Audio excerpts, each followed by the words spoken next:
Hi, good morning, ಶುಭೋದಯ. Most welcome to ಜಗ್ಗಿಬಿಟ್ಟು logs ಅಂತ ಹೇಳ್ದೆ ಲಾಗ್ನ ಸ್ಟಾರ್ಟ್ ಮಾಡ್ತಾ ಇದ್ದೀನಿ. ಇವತ್ತು ಕೃಷ್ಣ ಜನ್ಮಾಷ್ಟಮಿ.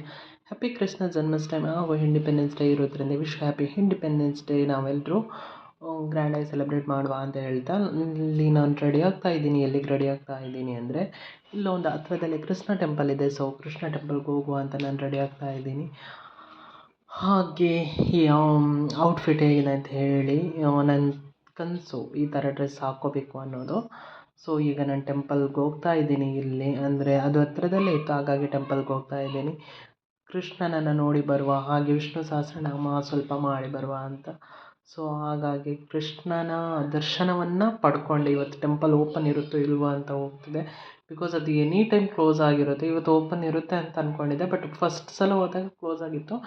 ನೆಕ್ಸ್ಟ್ ಮತ್ತೊಮ್ಮೆ ಹೋದಾಗ ಓಪನ್ ಆಗಿತ್ತು. ಹಾಗೆ ಓಪನ್ ಹೋಗಿ ನಾನೊಬ್ಬನೇ ಇದ್ದೆ, ಅಲ್ಲಿ ಯಾರೂ ಇರಲಿಲ್ಲ, ಪ್ರಶಾಂತವಾಗಿತ್ತು. ನನಗೆ ಖುಷಿಯೂ ಆಯಿತು.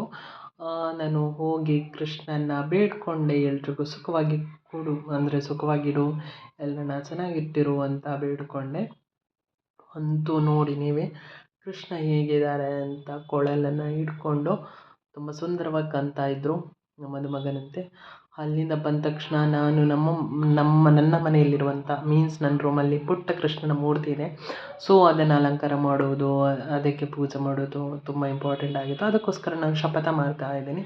ಸತ್ಯನಾರಾಯಣ ಪೂಜಾ ಪ್ರಸಾದವನ್ನು ನೈವೇದ್ಯಕ್ಕಾಗಿ ಮಾಡ್ತಾ ಇದ್ದೀನಿ. ಇಲ್ಲಿ ನಾನು ತಗೊಂಡಿರೋ ಇಂಗ್ರೀಡಿಯೆಂಟ್ಸ್ ಏನೆಂದ್ರೆ, ತುಪ್ಪ ತಗೊಂಡಿದ್ದೀನಿ, ಅದರ ಜೊತೆಗೆ ಜೇನುತುಪ್ಪವನ್ನು ಮಿಕ್ಸ್ ಮಾಡ್ತಾ ಇದ್ದೀನಿ. ಸೊ ಜೊತೆಗೆ ಗೋಡಂಬಿ ದ್ರಾಕ್ಷವನ್ನು ಹಾಕ್ತಾ ಇದ್ದೀನಿ. ಹಾಗೆ ಅದಕ್ಕೆ ಗೋಡಂಬಿ ದ್ರಾಕ್ಷಿ ಕೂಡ ಹಾಕಿ ಆದಮೇಲೆ ನಾವೇನು ಮಾಡಬೇಕು ಅಂದರೆ ಸ್ವಲ್ಪ ಫ್ರೈ ಮಾಡಬೇಕು. ಸ್ವಲ್ಪ ಫ್ರೈ ಆದಮೇಲೆ ಏನು ಮಾಡಬೇಕು ಅಂದರೆ ಬಾಳೆಹಣ್ಣನ್ನು ತಗೋಬೇಕು. ಸ್ವಲ್ಪ ಸಕ್ಕರೆನ ತಗೋಬೇಕು. ಸಕ್ಕರೆ ಮಿಕ್ಸ್ ಮಾಡಬೇಕು. ಸಕ್ಕರೆ ತಗೊಂಡಾದ್ಮೇಲೆ ನಾವೇನು ಮಾಡಬೇಕು ಅಂದರೆ ಬಾಳೆಹಣ್ಣನ್ನು ಸೇರಿಸಬೇಕು. ಬಾಳೆಹಣ್ಣನ್ನು ರೌಂಡ್ ಶೇಪಾಗಿ ಕಟ್ ಮಾಡಿಕೊಂಡು, ಸ್ಲೈಸ್ಡ್ ಆಗಿ ಕಟ್ ಮಾಡಿಕೊಂಡು ಅದನ್ನು ಸ್ಲ್ಯಾಶ್ ಮಾಡಬೇಕು. ಈ ಥರ ಅದು ಒಂಥರ ಜ್ಯೂಸಿ ಆಗುತ್ತೆ, ಆ ಥರ ಮಾಡಬೇಕು. ಸೊ ಅದು ಫುಲ್ ಜ್ಯೂಸಿ ಆದಮೇಲೆ ನಾವೇನು ಮಾಡಬೇಕು ಅಂದರೆ ರವೆನ ಹಾಕಬೇಕು. ಅಂದರೆ ಸಣ್ಣ ರವೆ ಬರುತ್ತಲ್ಲ, ಇನ್ನೊಂದು ಬುಲೆಟ್ ರವೆ ಅಲ್ಲ, ಇನ್ನೊಂದು ಸಣ್ಣ ರವೆ, ಬಾಂಬೆ ರವೆ ಅಲ್ಲ, ಇನ್ನೊಂದು ಪ್ರಸಾದ ಮಾಡೋದು ಅಂತ ಬರುತ್ತೆ ಒಂದು ರವೆ, ಅದನ್ನು ಯೂಸ್ ಮಾಡ್ಕೋಬೇಕು. ಆಮೇಲೆ ಅದಕ್ಕೆ ಹಾಲನ್ನು ಸೇರಿಸಬೇಕು. ಹಾಗೆ ಅದನ್ನು ಇದು ಮಾಡ್ತಾ ಹೋಗಬೇಕು. ಅದು ಗಟ್ಟಿ ಆಗ್ತಾ ಹೋಗುತ್ತೆ. ಅಂದರೆ ಶೀರ ಟೈಪೇ, ಬಟ್ ಶೀರ ಥರ ಅಲ್ಲ. ಇದು ತುಂಬ ವಿಷ್ಣುವಿಗೆ ನಾರಾಯಣನಿಗೆ ತುಂಬ ಪ್ರಿಯವಾದದ್ದು. ಹಾಗಾಗಿ ಕೃಷ್ಣನಿಗೂ ನಾನು ನೈವೇದ್ಯ ಮಾಡ್ತಿದ್ದೀನಿ. ಬಿಕಾಸ್ ಕೃಷ್ಣ ನಾರಾಯಣ ಎರಡು ಒಂದೇ. ಇಲ್ಲಿ ನೋಡಿ, ಅದು ಪ್ರಸಾದ ರೆಡಿ ಕೂಡ ಆಯಿತು. ಫೈನಲ್ ಲುಕ್ಕಿಗೆ ಬಂದಿದೆ, ತುಂಬ ಚೆನ್ನಾಗಿ ಬಂದಿದೆ. ಫಸ್ಟ್ ಟೈಮ್ ಮಾಡಿದ್ದು, ಬಟ್ ಚೆನ್ನಾಗಿ ಬಂದಿದೆ. ಇದಾದಮೇಲೆ ಪಂಚಾಮೃತ ಎಲ್ಲ ದೇವರಿಗೂ ಫೇವ್ರೇಟ್. ಸೊ ಹಾಗಾಗಿ ಕೃಷ್ಣನಿಗೂ ನಾನು ಮಾಡ್ತಾ ಇದ್ದೀನಿ ಪಂಚಾಮೃತ. ಸೊ ಪಂಚಾಮೃತಕ್ಕೆ ಫಸ್ಟ್ ಬಾಳೆಹಣ್ಣು ಸೇಮ್ ಸ್ಲ್ಯಾಶ್ ಮಾಡ್ಕೋಬೇಕು. ಆಮೇಲೆ ಸಕ್ಕರೆ ಸೇರಿಸ್ಕೋಬೇಕು.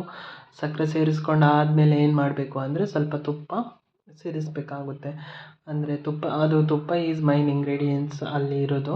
ಸೊ ತುಪ್ಪವನ್ನು ನಾನಿಲ್ಲಿ ಈ ಥರ ಸೇರಿಸ್ಕೊಂಡಿದ್ದೀನಿ. ನೀವು ಅದನ್ನು ಮೆಲ್ಟ್ ಮಾಡಿ ಸೇರಿಸ್ಕೋಬೇಕಾಗುತ್ತೆ. ಅದಾದಮೇಲೆ ಏನು ಮಾಡಬೇಕು ಅಂದರೆ ಜೇನುತುಪ್ಪವನ್ನು ಸೇರಿಸ್ಕೋಬೇಕು.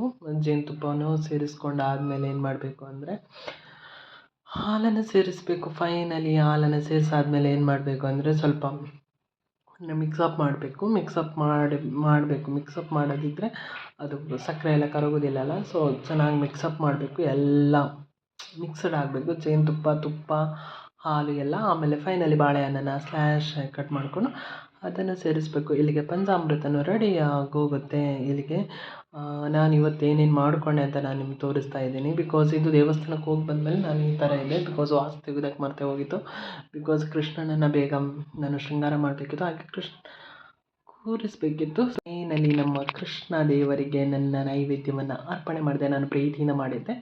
So thank you for watching. Like ಮಾಡಿ, ಶೇರ್ ಮಾಡಿ, ಸಬ್ಸ್ಕ್ರೈಬ್